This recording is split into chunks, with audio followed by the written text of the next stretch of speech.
everybody. I hope you enjoyed that video slash session. It was easier for me to record it due to some health issues, but this time is mainly for questions and answers. If you have any, please throw them at me and I will do my best to answer any questions on how to lead a session using more body than voice, if that is my approach. So any comments, questions, go.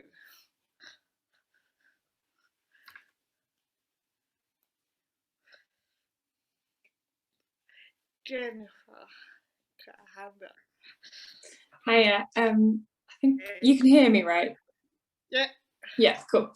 Thanks, Sarah. I really love the way, it's more of a comment, but I really love the way that you led into the pat pat gap as like a surprise kind of cheeky thing, like trying to catch them out, because I'd never thought to do that before. So that's definitely something I'm taking away from it. Thank you. Yeah.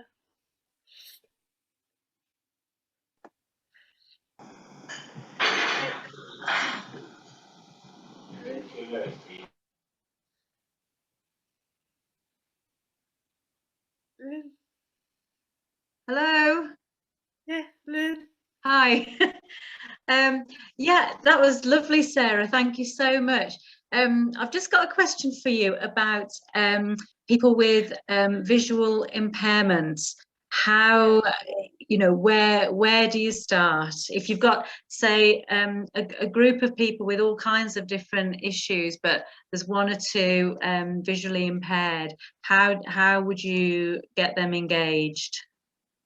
Yeah, I obviously, the way I lead is based on my ability, so that my disability doesn't hinder me initially. So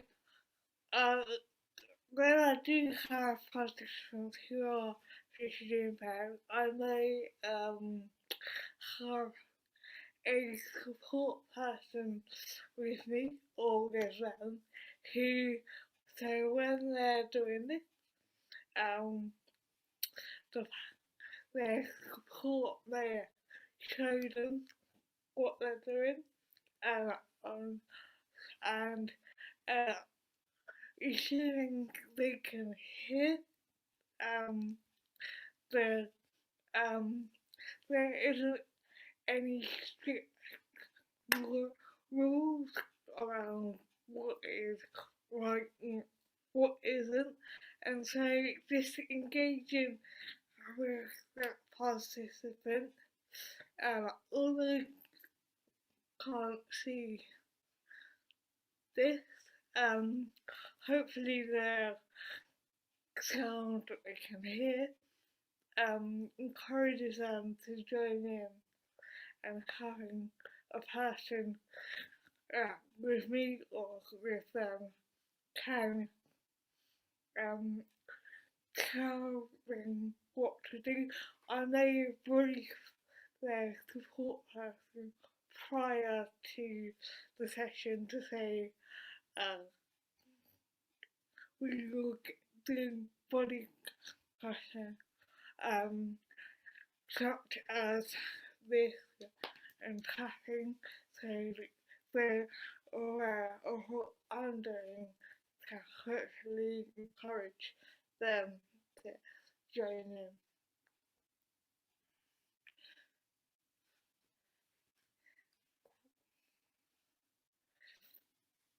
Any other questions or comments? Can I ask a question? Yeah. Hi. I really love how you just kind of pointed to your eyes and then your ears and then to yourself to get people to watch and listen and eventually copy. I just wondered if you how you found that, if the room was quite kind of chaotic. Do you maybe do something else to kind of get their attention first, and maybe some examples of what that might be? Yeah, so I mean, the way that I operate sessions, um, I'm there to teach and engage with music. So I'm going to use music. So as a percussionist, I may have a drum near me, and I would do so I did the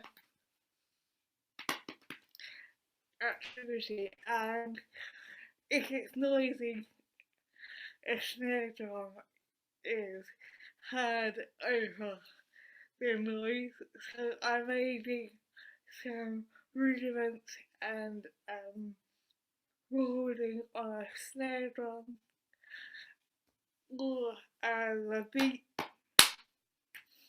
and usually the sound of a snare or a cymbal gets their attention, and I don't have to use my voice because shouting over 20 kids doesn't come easy for me with this, but a snare drum can be even cowbell can get everyone to do it. And then you can use the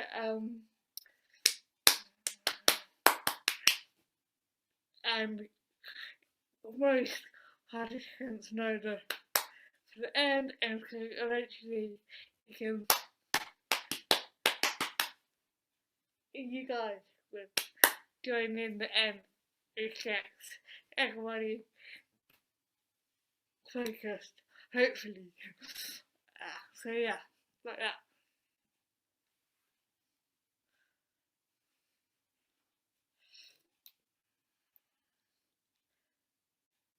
Any other comments, questions, or activities you may want to test on here? I can leave them on here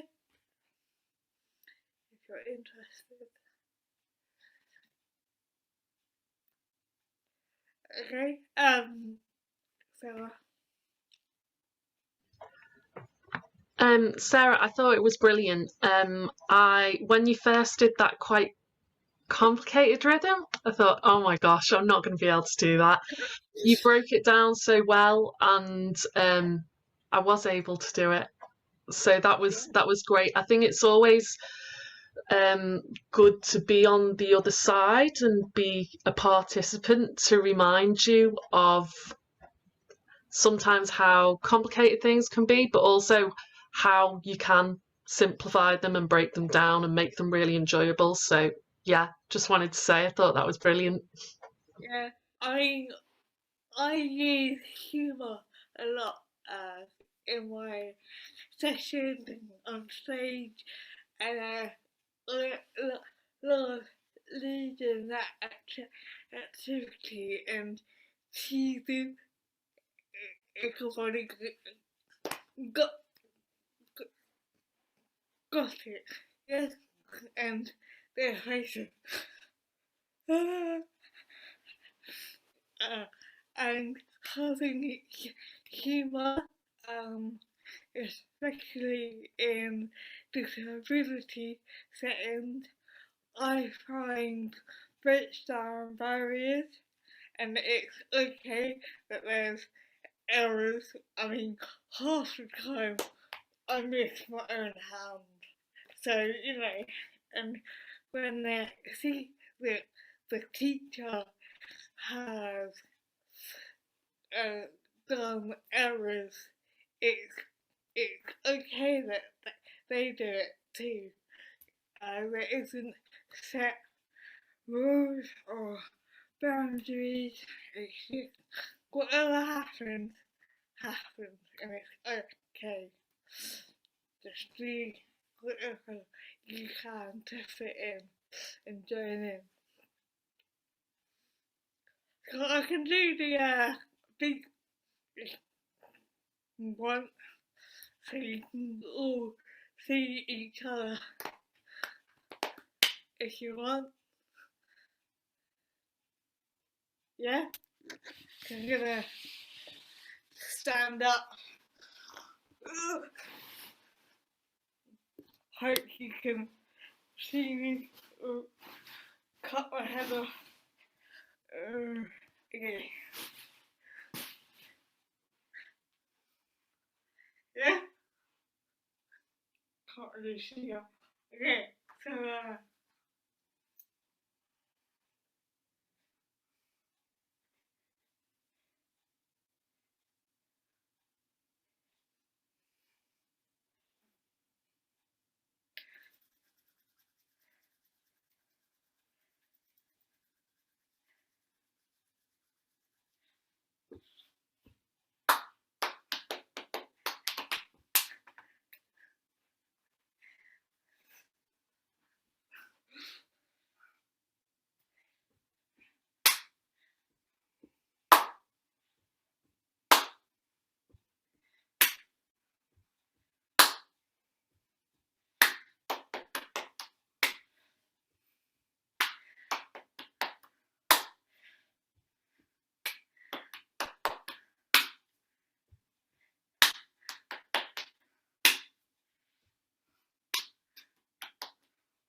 goodbye.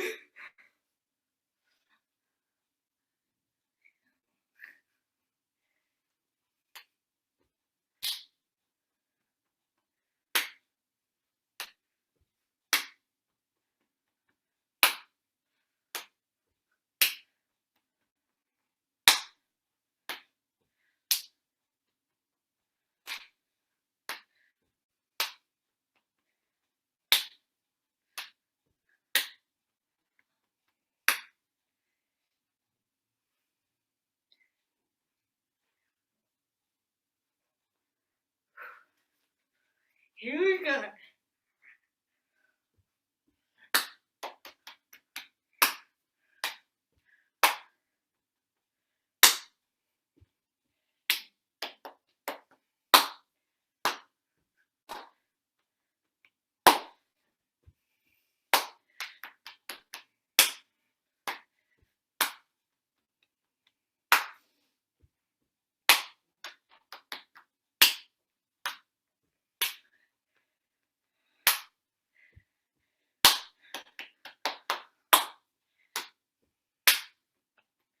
Last time.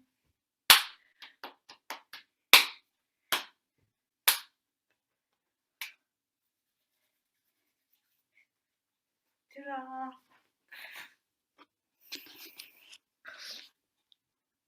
My blinds are open right onto the street.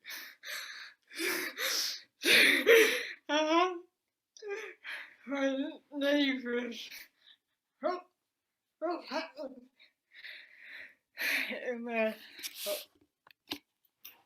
Yeah, but so I use that with, as I said, Lean on Me. Can't really sing, but I hope you see how sometimes there we all have faith. You get the idea. And then in the bridge bit, you can do offbeats, just offbeats. Cool. You get the idea that that fits and goes into the beat. Yeah, so, and even on the beat, and usually I just say, if all players clap your hands on 2 and 4, nobody will notice. because everybody's concentrating on their own beat. Yeah, just fun way to have a beat and a piece together. So if they're singers, they can sing it. I've had on a garage band, you can know that up on a C major and pentatonic that fits not nicely in it to use. Yeah. Any other comments, questions? Pamela. I was just going to ask, going back to your first exercises with the counting and putting a body piece in the numbers. How do you cope with those children who require more processing time than, so if they choose 3, actually by the time they clap, one way around it might be on 6 and the next time round it might be on 8, because they process things very, very slowly. I've got quite a lot of autistic children, and that's their, so trying to actually keep a pulse is really quite difficult. And actually some of the staff struggle, but that's a whole different session, but and that sort of things. I'm just wondering how you manage with people, with those kind of difficulties. Yeah, I mean, I did lead a group that had autism predominantly, and I slowed the pulse down, 1, 2, 3, etc. And it's okay if they miss the 3 after, because they're at least trying. And if a lot of the time then I say use your voice or body, they use voice, those that are verbal, and eventually they guess it. I mean, obviously not the first time. Even I messed up, and I've done it for 8 years. So I just kind of slow pulse down, and if we do it every session, and they may have the same number each time, so they're not changing. After 4 or 5 sessions, they know that their number is 3, and so they remember and associate their 3. Obviously, time and patience and perseverance for you, and then motivation to get it a positive reinforcement if they're on week 4. Think, let's try 3, and just kind of that is what I would do. Thank you. That actually I never thought about. I've done exercises like this, and actually each time they would have a different number, so I actually hadn't thought about actually just assigning them a number for the term. And that's really quite, just remind that. Yeah, thank you, that's a good idea. Actually, I do the slowing down, but it's definitely we do the same lesson actually for music, not for other lessons. We do the same lesson every week for a term, so the whole lesson's the same anyway for an entire term, so that would work. you could like start with clap, but then move on to a tune instrument or percussion instrument, so that then you've got the movement, but then they put that onto an instrument. Great, thank you. Progress as that.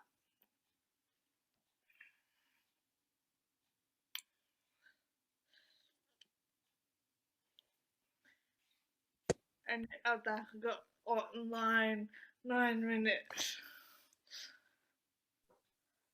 Can I ask a question? Aye.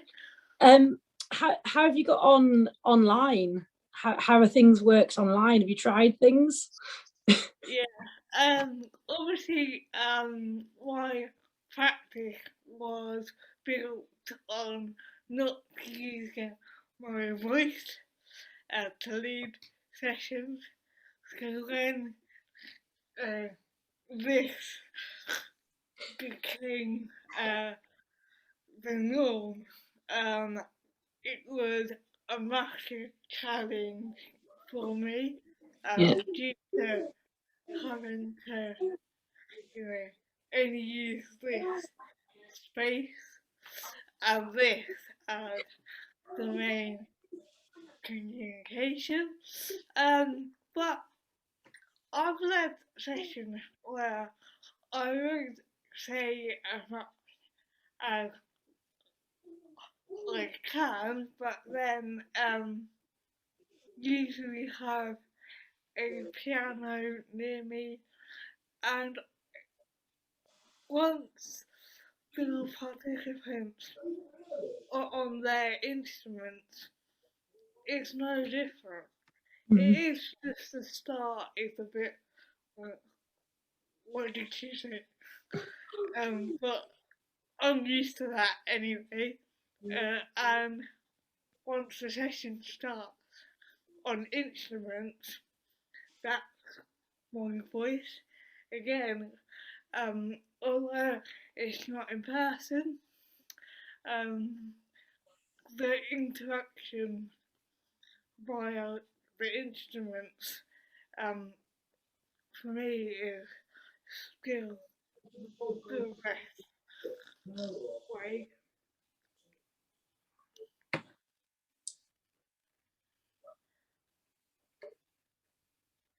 Cool. Any other comments, questions? Even better. Jennifer. It's just a bit of a fun one, but you mentioned Lean on Me, and I was wondering, do you have any other like favorite songs or pieces of music to do body percussion activities to? What have I done? I mean, Lean on Me was what I did in my tour that I had a show and then shot to have a finale, and it's really easy for kids to learn.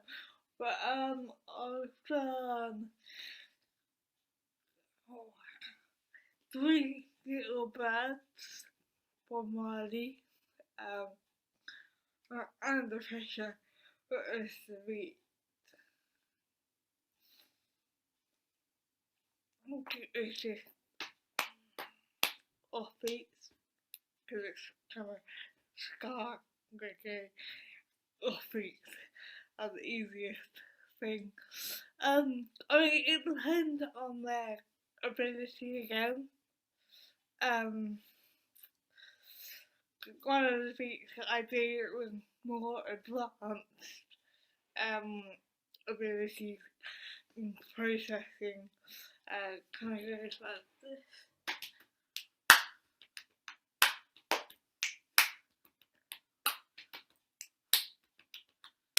And then there's a space for where they can solo and add their own beats.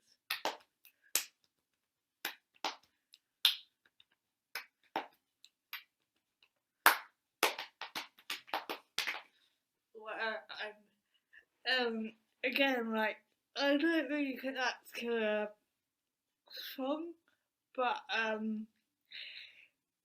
using that and having the 4 beats, even if they're like, what is this?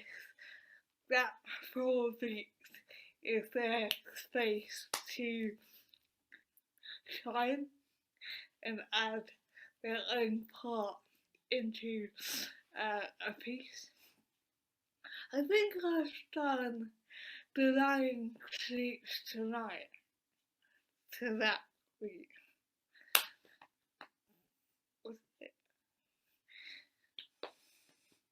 Get more swing it rather than straight. I mean, you can just adapt it to most for pieces fit it also. Bruno Mars turned on me. I've read that beat to 5,000 participants. So yeah, okay. Sarah, we've had a really good question coming from Lynn, which is Right. about Make Music Day's song this year. It's Stand By Me. Do you have any ideas about a rhythm that could fit with that?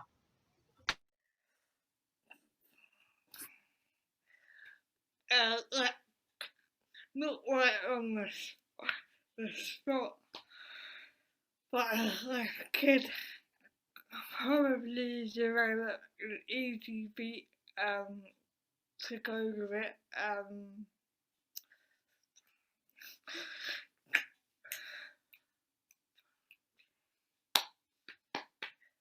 Kind of just the same, really.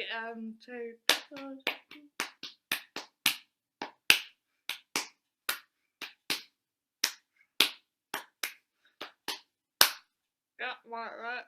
That kind of break in between the beat.